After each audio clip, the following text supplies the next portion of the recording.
Vamos começar a correção da página 266. Atividades. Muitas pessoas gostam de tomar café com leite. Marque o X na sentença que explica o que acontece com a temperatura da mistura quando colocamos o café em alta temperatura em uma xícara de leite de baixa temperatura. O que é que vai acontecer? O café vai ceder calor para o leite até que ambos atinjam a mesma temperatura, ou seja, o equilíbrio térmico.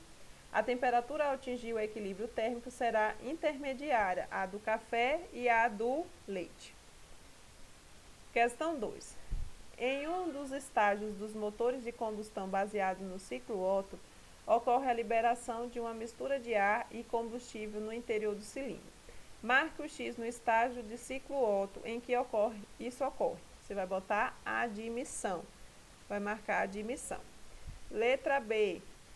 Qual é a importância de que o ar seja misturado ao combustível nesse estágio do ciclo Otto? Você vai dizer que o ar contém gás oxigênio, que é necessária para que ocorra a queima do combustível no interior do cilindro. Para ter a combustão, tem que ter oxigênio, por isso que tem que ter o ar. Letra C. O que faz com que o pistão seja empurrado, gerando movimento? A explosão do combustível sob pressão vai empurrar o pistão no interior do cilindro. Então, a combustão, ela vai empurrar, através da pressão, o pistão. Questão 3. Alguns aparelhos de ar-condicionado têm duas partes. A evaporadora, que é instalada na parte interna dos ambientes, e a condensadora, que deve ser instalada na parte externa dos ambientes. Escreva V nas sentenças verdadeiras e F nas falsas. Vamos ver. O ar-condicionado é uma máquina térmica semelhante a um motor de combustão. Falso.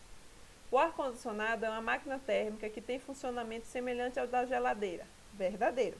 A parte interna do ambiente com ar-condicionado é considerada a fonte fria dessa máquina térmica. Verdadeiro. A parte externa do ambiente é considerada a frente fria dessa máquina térmica. Falso. O ar-condicionado utiliza trabalho para retirar o calor da fonte quente para a parte interna do ambiente e enviar para a fonte fria, parte externa do ambiente. Falso. O ar-condicionado utiliza trabalho para retirar o calor da fonte fria e enviar para a fonte quente. Verdadeiro. Então fica falso, verdadeiro, verdadeiro, falso, falso, verdadeiro. Questão 4. Algumas pessoas utilizavam o radiador das geladeiras antigas para pendurar peças de roupas para secar. Essa medida, além da possibilidade de causar acidentes, traz prejuízos financeiros para o ambiente e para o desempenho da geladeira. Explique com suas palavras. O desempenho da geladeira, qual é o prejuízo?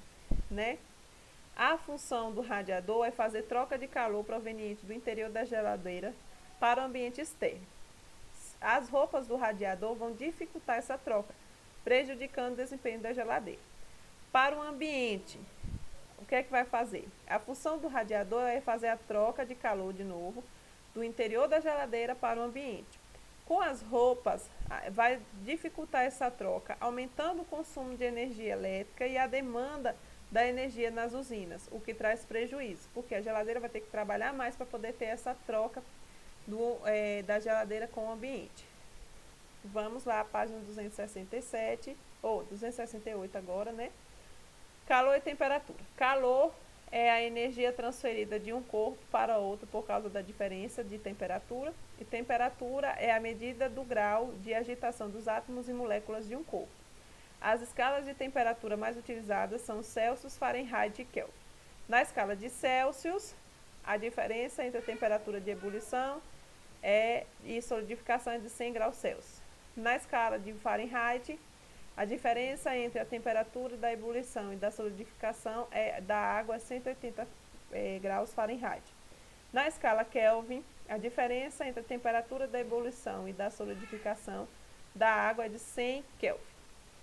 E a última aqui, aí vem efeitos do calor. O aumento da temperatura de um copo indica maior grau de agitação dos átomos e das moléculas desse corpo, causando uma dilatação térmica, que pode ser observada pelo aumento do volume do corpo.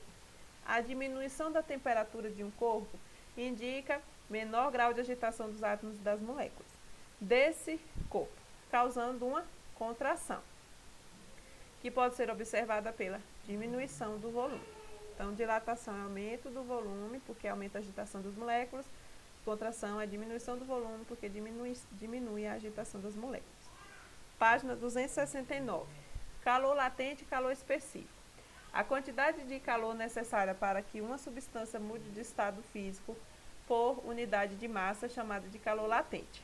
Enquanto ocorrer a mudança, sua temperatura permanece constante.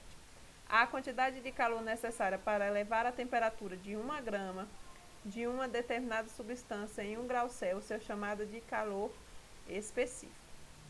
E aí, transferência de calor. Na transferência de calor por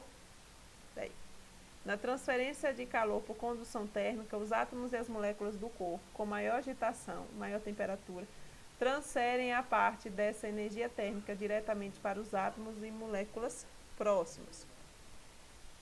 E o outro, o processo de transferência de calor por convecção térmica, que ocorre em líquidos e gases, envolve a formação de correntes cíclicas por causa da diferença de temperatura entre as camadas superiores e inferiores.